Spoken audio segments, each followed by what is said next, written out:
Dear student of standard 8, and today we are going to start our last chapter of the first semester, that is the freedom movement of 1857. And basically I am going to cover this chapter into three parts. So this is the part 1. And friends, Britishers were ruling over our country, and in the year 1857 somehow we give a small fight to the Britishers, and of course we are lose, but there are some 10 positive side also of this. So without any delay, let's begin. So friends, in the I'm just pausing for 5 seconds. You are supposed to read down the first 4 lines, and then I will explain. Okay, read out. Now listen. See, there was no such nationalism. जैसे आज हमारे अंदर एक feeling है ना, हमारा देश भारत है, इंडिया है. So there was no such feeling at that time in the year 1857, because there were many small and big kingdoms were there.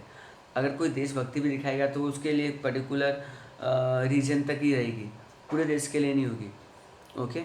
And but ये फीलिंग थोड़ी थोड़ी अराइज होने लगी कब? 1857 में, जहाँ बहुत सारे राजाओं ने मिलके एक नेशनलिज्म डेवलप किया, एंड उन्होंने एक स्मॉल फाइट दी थी ब्रिटिशर्स को. Okay. Now I request you to read the reasons for the outbreak of the revolt of 1857, and you are supposed to read those 4 lines. Okay, so I am pausing for 4 seconds. Okay. Now I think आपने read कर लिया है video को pause करके. Now see, हमको यहाँ पे regions बताने. इन द ईयर 1757 में अगर कोई रिवोल्ट होता है तो वो रिवोल्ट होता है तो उसका कोई रीज़न होता है. अगर आप कहीं इस पे जा रहे हो, रास्ते में अगर दो इंसान लड़ रहे हैं तो वो लड़ रहे हैं तो ऐसे कोई बस उनको मन हो गया लड़ रहे हैं, ऐसे नहीं है. There might be some reasons. Okay. And वो रीजन्स तो थे ही, पर इंडिया के लोग उससे सेटिस्फाई भी नहीं थे ब्रिटिशर्स से. So here we are going to see the first reasons, that the social and the religious reason. So I am pausing here for 5 seconds. आपको ये वीडियो पॉज करना है और ये पूरा पैराग्राफ रीड करना है, ताकि जब मैं आपको समझाऊँ तो आपको अच्छे से क्लियर हो जाए कॉन्सेप्ट. आई होप आपने ये वीडियो पैराग्राफ रीड कर लिया है. सी, ब्रिटिशर्स की जो पॉलिसी थी ना, उससे इंडिया के लोग बिल्कुल खुश नहीं थे. वो हमेशा एक फीलिंग ऑफ सस्पिशियस और इनसिक्योरिटी रहती थी. एंड इन लोगों को सबसे ज़्यादा गुस्सा कब आ रहा था? क्योंकि वो अपना क्रिश्चियन रिलीजन यहाँ पे फॉलो कर रहे थे. सो इंडिया में जितने भी ये साधु महाराज पंडित थे, एंड जितने भी ये मौलवी थे, तो ये सब लोगों को मतलब लग रहा था कि हमारा धर्म खतरे में है ना. And even they don't like the railways, the telegraph. So the orthodox thinking people are there, जो जिनको चेंजेस में कोई बिलीव नहीं है. ओके. नए नए चेंजेस हो रहे थे, एंड सोसाइटी नए नए फेजेस से गुजर रही थी, और बहुत सारी जो पुरानी प्रथाएं थी वो अब जा रही थी. सती सिस्टम पे बैन लग गया था, दूधपति सिस्टम भी ब्लॉक हो गया था. अब फीमेल्स अगेन रीमैरिज कर सकती हैं, and all that. Okay. Such kind of things aware happen in our social and religious front, where people were not happy because of the changing of the religion, and वो हमारी परंपराओं को ख़त्म कर रहे हैं. Now I would request you to read those 3 lines, and just pause this video and read those 3 lines, and then I will explain. So I am pausing for 5 seconds.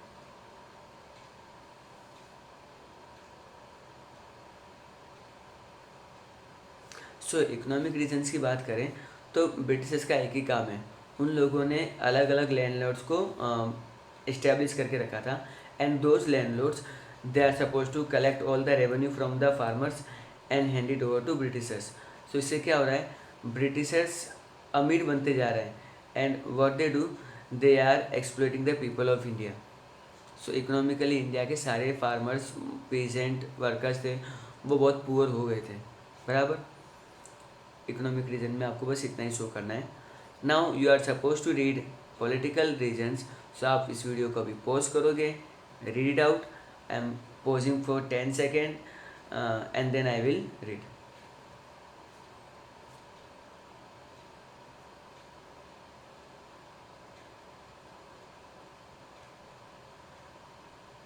C political reasons क्या थे, पहले वो हम लोग वो discuss करते हैं।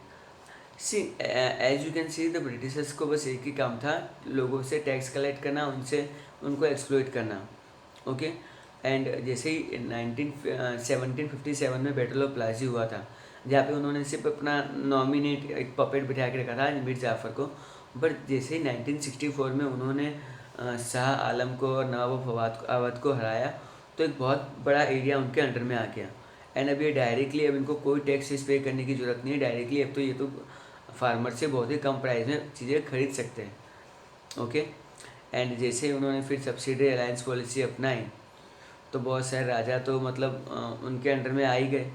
And even कुछ जगहों पे तो राजा जो थे इनसे खुश नहीं थे, specially Rani Lakshmibai, Raja Kunwar Singh of Bihar. So ये उनकी जो ख़राब नीतियाँ थी, जो ख़राब पॉलिसीज थी, उसके अंडर में आ गए। And there are many landlords जो ब्रिटिशर्स से कंप्लेन कर रहे हैं कि आप जो कर रहे हो सही नहीं कर रहे हो, बट वो भी बेचारे क्या कर सकते हैं। फाइनली इन लोगों ने जब देखा कि एक मौका है ब्रिटिशर्स के अगेंस्ट में फ़ाइट देने का, सो इन लोगों ने क्या किया, अल्टीमेटली रिवॉल्ट ज्वाइन कर लिया। अब इकोनॉमिक रीजन्स में देखो, जो फार्मर्स है, जिनकी लैंडलॉर्ड्स हैं, पीजेंट थे, जिनके पास अब ज़मीन ही नहीं, तो वो क्या करेंगे, प्रोटेस्ट ही करेंगे। Okay. Now another important reason was the military reason. Okay. So I am pausing को 5 सेकेंड, आप वीडियो पॉज करो, मैं 5 सेकेंड के बाद रीड एक्सप्लेन करना स्टार्ट करूँगा, जब तक आप ये 5 लाइन रीड कर लो।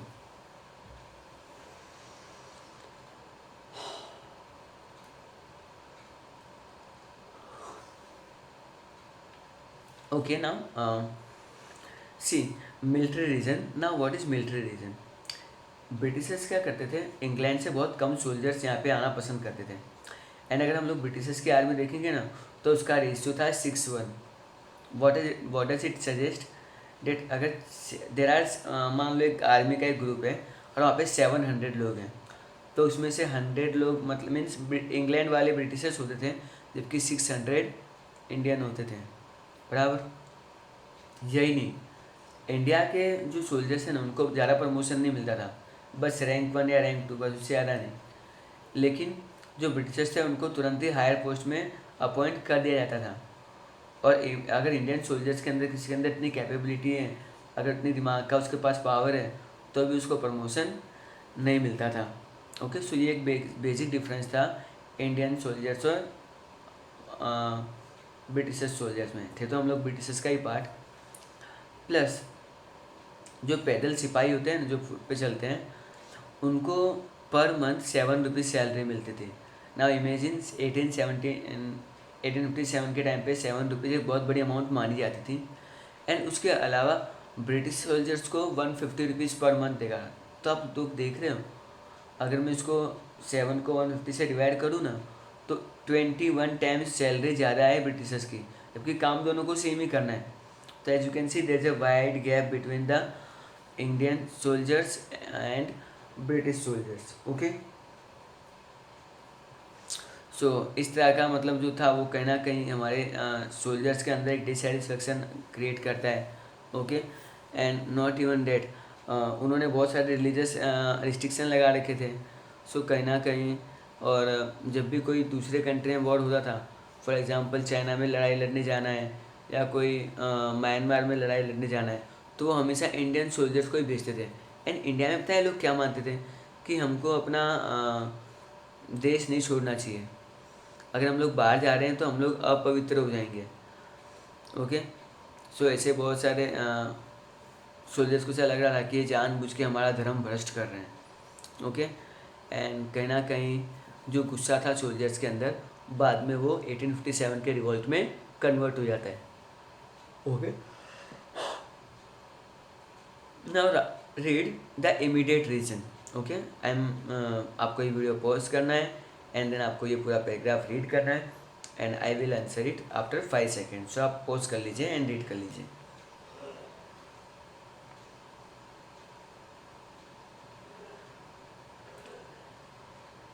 ओके। नाउ सी, लोगों के दिल में बहुत गुस्सा था, एंगर था, बट वो उसको एक्सप्रेस नहीं कर सकते। So there might be some reason. There might be some incident जब सब लोगों को एक साथ मौका मिलेगा। एंड ये सिनारियो कब से शुरू हुआ? Well, it is started in the January 1857। Britishers ने अपने आर्मी में एक अपग्रेडेशन किया। उन्होंने एक नई राइफ़ल मंगवाई जिसका नाम था एनफील्ड राइफ़ल। एंड ये बेसिकली 2 बुलेट्स छोड़ती है। Okay, people those who are playing PUBG उनको मतलब 686 की शॉटगन याद होगी। ओके, जिसमें at a point given point of time सिर्फ 2 बुलेट्स ही छोड़ी जा सकती हैं, और गन को यूँ फोल्ड भी करके तब जाके उसमें बुलेट इंस्टॉल किया था और बाद में गन को वापस से रिलोड किया जाता है। सो ये एक टाइप की बुलेट थी। एंड इसमें जो थी ना 2 बुलेट्स लगती है, तो उसको वो लोग ग्रीस करके कार्ट्रेज में रखते थे। उसको मतलब यूँ दांत से हटाना पड़ता है। पर ऐसा एक अफवाह फैली कि उसमें जो ग्रीस यूज होती है ना वो काऊ और पिग के फैट से बनी हुई है। अगेन, काऊ यानी हिंदुओं के लिए बहुत ही पवित्र चीज़ है, एंड पिग जो है वो मुस्लिम उसको अच्छा नहीं मानते। सो अगर मान लो मैं एक सोल्जर हूँ, अगर मैं हिंदू रिलीजन बिलोंग करता हूँ, तो मैंने जब वो कार्ट्रिज हटाया, डेट मीन्स काऊ का मांस मेरे जिप को लग गया, तो मेरा धर्म भ्रष्ट हो ही गया। एंड इवन मुस्लिमों के लिए अगर वो काट हटाते हैं तो यूजुअली उनको सूअर यानी पिग का मांस उनको आएगा, तो इससे भी उनका धर्म भ्रष्ट हो रहा है। सो कहीं ना कहीं इसका फिर वो लोग विरोध करने लगे, बट ब्रिटिशर्स वो कहाँ किसी की सुनते हैं। ओके, एंड उन्होंने बोला कि नहीं, तुम्हारे आर्गुमेंट हम लोग एक्सेप्ट नहीं करेंगे। एंड उन्होंने फाइनली फिर जो 19 बटालियन थी बैरकपुर की, उन्होंने इस गन का यूज़ करने से मना किया। तो उन्होंने पूरे के पूरे बटालियन को ही जॉब से निकाल दिया। ओके, अच्छा, अब ये डिससेटिस्फाई गुस्से वाले सोल्जर्स हैं, तो ये रिवोल्ट ही करेंगे ना, और क्या करेंगे। ओके, चलो अब हम लोग बात करेंगे planning of revolt and Mangal Pandey. Okay, so मैं पहले आप इस वीडियो को पॉज करोगे और वो ऊपर वाला पहले पैराग्राफ रीड करोगे जो मंगल पांडे की इमेज के ऊपर है। सो आप मैं आपको 5 सेकंड के बाद आपको ज्वाइन करता हूँ, जब तक आप पॉज कर लीजिए और रीड कर लीजिए।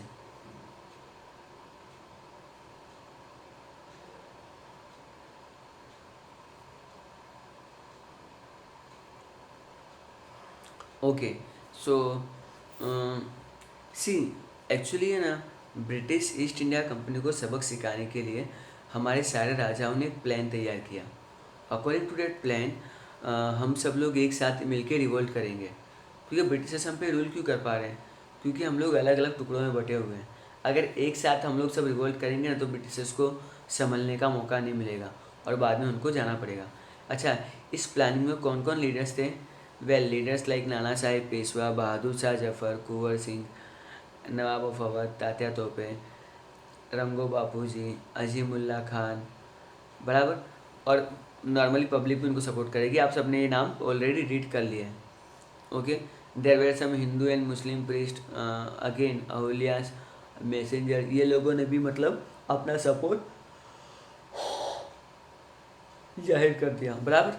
अब डेट याद रखना, 31 मई 1857 को ये रिवोल्ट शुरू करना है।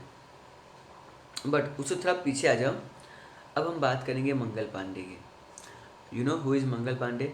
मंगल पांडे हमारे देश के पहले शहीद थे जिन्होंने अपने देश के लिए लड़ते लड़ते अपनी जान दी थी। ओके, सो मंगल पांडे ने जब कार्ट्रेज का यानी जो रॉयल एनफील्ड वाली जो गन थी जिसमें मतलब काऊ और पिग का फैट था, तो मंगल पांडे ने उसको रिफ्यूज़ करने से मना कर दिया। तो जैसे मंगल पांडे ने मना किया तो ब्रिटिश सोल्जर्स के साथ उनकी थोड़ी कहासुनी हो गई, एंड ये थोड़े गुस्से में आ गए, एंड इन्होंने ब्रिटिश सोल्जर्स को निपटा दिया उधर का उधर ही गन लेके। सो एंड फिर इनको तुरंत ही पकड़ के जेल में डाला गया। तो आई विड पॉज माई मैं 5 सेकंड आपको मैं इंस्ट्रक्ट दे रहा हूँ कि आप इस वीडियो को पॉज कर लीजिए और ये जो नीचे मंगल पांडे के पैरेलली राइट साइड में जो 2 पैराग्राफ है आप उसे रीड कर लीजिए। आई एम मैं 5 सेकंड के लिए होल्ड करता हूँ, आप पॉज करके रीड कर लें, फिर मैं आपको ज्वाइन करता हूँ।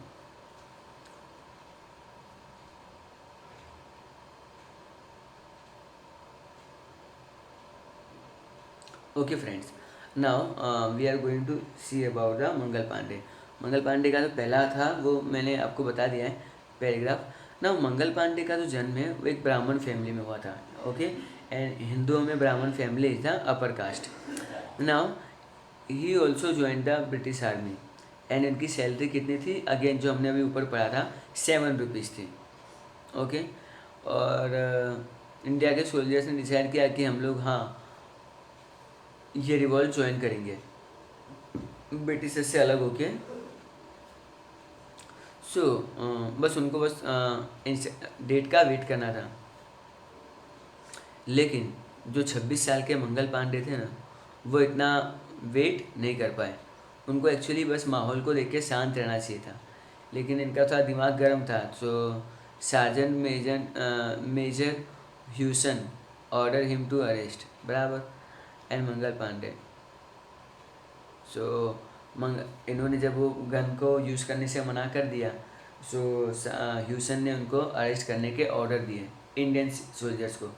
बट कहीं ना कहीं लोग भी समझते हैं कि ये हमारा धर्म भ्रष्ट किया जा रहा है, तो उन्होंने उसको मंगल पांडे को अरेस्ट करने से मना कर दिया।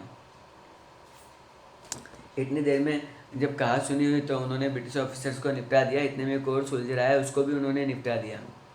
फाइनली कुछ और ब्रिटिश सोल्जर्स आए, उन्होंने मंगल पांडे को पकड़ा उनकी राइफल के साथ और उनको तुरंत ही हॉस्पिटलाइज कर दिया, क्योंकि उसमें थोड़ा लड़ाई झगड़ा हाथापाई भी हुई थी, जिसमें उनको थोड़ी चोटें आई थी। सो फाइनली ब्रिटिशर्स को जो चल रहा है, लग रहा है कि इंडिया वाले कुछ करने वाले हैं। एक्चुअली उनको हमारे प्लान के बारे में इन्फॉर्मेशन नहीं थी। सो उन्होंने मंगल पांडे से बहुत उगलवाने की कोशिश की, भाई तुम्हारा सीक्रेट प्लान क्या है एंड ऑल दैट ना। अब but Mangal Pandey is a very strong determination person, उन्होंने एक लफ्ज़ तक नहीं कहा। एंड फाइनली 6 अप्रैल 1857 के दिन उनके खिलाफ केस दर्ज किया जाता है।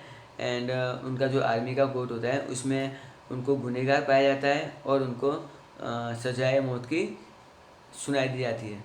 बट ब्रिटिशर्स ने इतना वेट भी नहीं किया। और हाँ, जो ब्रिटिश पार्लियामेंट में जो भी बातें चली थी वो सारी की सारी इंग्लिश लैंग्वेज में कंडक्ट हुई थी।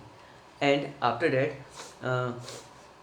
लेकिन जब लगा कि इंडिया के लोग कहीं ना कहीं इसको निकाल के ना ले जाएं, सो उन्होंने क्या किया, 8 अप्रैल 1857 को अर्ली मॉर्निंग 5:30 बजे उनको फांसी पे लटका दिया गया। एंड वो हमारे देश के पहले शहीद बने। Okay friends, so these are the map. See, with the help of the map, with the help of the given political map of India, prepare a list of the regions for the concentration of the revolt of 1857. तो basically इस map में आपको कुछ जगहों पे red red dot दिख रहे थे।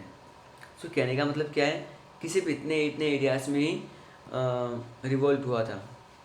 There were no such south country, north eastern state तो भूल ही जाओ, सेंट्रल में भी बहुत बड़ा गैप दिख रहा है, and on the top north में भी सिर्फ यूपी, एमपी और महाराष्ट्र और even some part of the Rajasthan also, बस इतने स्टेट ही इन्वॉल्व थे, बाकी कोई इसमें इंटरेस्ट नहीं ले रहा था।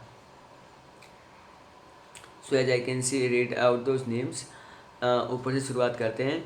मेरठ, दिल्ली, बैरकपुर, आगरा, लखनऊ, अयोध्या, इलाहाबाद, बनारस, जगदीशपुर, ओके, इंदौर, झांसी, ग्वालियर, कल्पी, आगरा। अब नीचे आते हैं कोल्हापुर, सतारा, बेलगांव, ठीक है। So these are the places जो मतलब हमारे रिवोल्ट का केंद्र रहे थे। सो फटाफट एक बार हम लोग क्विकली देख लेते हैं कि हम लोगों ने चैप्टर में अभी तक क्या क्या देखा है। सी हम लोगों ने बात की थी नेशनलिज्म की। As such there was no feeling and there is no such nationalism feeling in us, okay. तो पर कहीं ना कहीं हम लोग इकट्ठे हुए और हम लोगों ने रिवोल्ट किया। सो नो डाउट हम लोग वो रिवोल्ट सक्सेसफुल नहीं हुआ, बट एनी हाउ एक ब्रिटिश गवर्नमेंट को एक मैसेज तो गया कि अब हम लोग चुप नहीं बैठेंगे, ओके। रीजन से हमने देखा कि सोशल रिलीजन ये था कि ब्रिटिशर्स अपनी क्रिश्चियन रिलीजन हमारे ऊपर थोप रहे थे, जो इंडियन लोगों को पसंद नहीं आ रहा था। इकोनॉमिक्स रीजन में हमने ये देखा था कि लोगों की कंडीशन बहुत ख़राब हो गई थी एंड लोग ऐसे भी गरीबी से भुखमरी से मर रहे थे, तो उन्होंने सोचा कि देश के लिए लड़के ही मर जाना बेटर है। फिर पॉलिटिकल रीजन्स में तो ब्रिटिशर्स की बहुत ख़राब पॉलिसी थी। बैटल ऑफ बक्सर के बाद उन्होंने इंडियन लोगों को एक्सप्लॉइट करना स्टार्ट कर दिया। एंड इवन उन्होंने आपस में राजाओं को लड़वाया एंड अपने अपने अंडर में मर्ज कर लिया। नाउ मिलिट्री रीजन्स बहुत सारे थे। एक तो सैलरी फ्रंट पे हमारे सोल्जर्स को 7 रुपीज़ मिलते थे, उनके सोल्जर्स को 150 रुपीज़ मिलते थे। प्रमोशन हमारे लिए लिमिटेड था, लेकिन उनके लिए कोई लिमिट नहीं थी। ओके, इसके अलावा बहुत सारे ऐसे जो प्रथाएं थी हमारे देश में, तो वो लोग ये प्रथाओं को हटा रहे हैं। ओके, एंड कहीं ना कहीं सोसाइटी से मतलब एक गुस्से की भावना आ गई। एंड इंडियन लोगों को तो उनका पोस्टेज टेलीग्राम सभी सिस्टम का एबॉलिश करना भी पसंद में नहीं आ रहा था। नाउ इमीडिएट रीजन्स में मंगल पांडे वाला incident, okay, royal Enfield rifle की, जिसमें ऐसा मतलब माना गया कि उसके कार्ट्रिज में यूजुअली पिग और काऊ का मीट मिलाया गया है, तो जो ग्रीसिंग किया है, तो इसके लिए उन्होंने मना किया। ऐसे ही एक मना करने के चक्कर में मंगल पांडे की हाथापाई हो जाती है एंड उनको फिर बाद में फांसी की सज़ा हो जाती है, जहाँ पे वो देश के पहले शहीद बनते हैं। So I hope my dear student of standard 8, आपको ये पार्ट थोड़ा इंटरेस्टिंग लगा होगा। And very soon I am going to present part 2 and part 3 of this chapter. So take care of yourself and bye everyone.